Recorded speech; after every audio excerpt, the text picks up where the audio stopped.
हमारे लिए बच्चे की सुरक्षा पहले है और उसके बाद शिक्षा दूसरा है। और यहाँ पर पोस्टपोन जेई पोस्टपोन नीट को लेकर के प्रोटेस्ट अगेंस्ट एग्जाम्स इन कोविड चल रहा था और इसको जो है ट्रेंडिंग नंबर 1 पे लाया गया इंडिया में। आपको बताना चाहता हूँ कि 1.13 मिलियन से भी ज़्यादा ट्वीट करे गए और इसी के रिगार्डिंग जो सुब्रमण्यम स्वामी जी है उन्होंने ट्वीट करके बताया, हमें इन्फॉर्मेशन दी है कि किस तरह से एजुकेशन मिनिस्टर के साथ उनकी पर्सनल मीटिंग और इमरजेंसी मीटिंग करवाने वाले हैं। और उसी के तहत आपको बताना चाहता हूँ कि ये जो मीटिंग होगी इसमें बहुत ही जल्द फैसला आ सकता है। जितने भी एग्ज़ाम्स हैं जैसे कि नीट एग्ज़ाम, जेई एग्ज़ाम और जो बाकी एग्ज़ाम से जो बड़े लेवल पे होने वाली है उसको आगे पोस्टपोन करने के लिए दिवाली तक पोस्टपोन करने की बात कही जा रही है। यहाँ पर उन्होंने क्लियरली मेंशन करा है कि दिवाली के बाद आपके एग्ज़ाम्स करवाने का हम वहाँ पर रिक्वेस्ट करेंगे।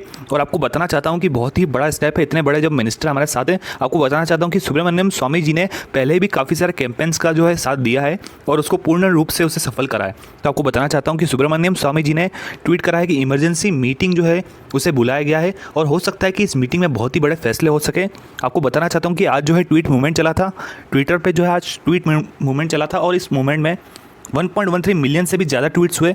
और यार इस ट्वीट मूवमेंट के जो रिजल्ट्स है वो बहुत ही जल्द हमें देखने मिल सकते हैं। 2 से 3 दिन में आपको पता चल जाएगा कि क्या हो सकता है आपका नीट पोस्टपोन या फिर नहीं, फाइनली क्या डिसीजन आएगा। आई होप कि आप लोगों ने इतना जो मूवमेंट चलाया है, इतने जो ट्वीट्स करे हैं, इतनी मेहनत करी है, उसका कुछ फल निकले, अच्छा सा आपको सेफली एग्जाम्स देने को मिले।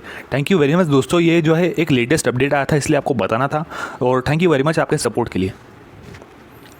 हमारे लिए बच्चे की सुरक्षा पहले है और उसके बाद शिक्षा दूसरा है। हमारे लिए बच्चे की सुरक्षा पहले है और उसके बाद शिक्षा दूसरा है।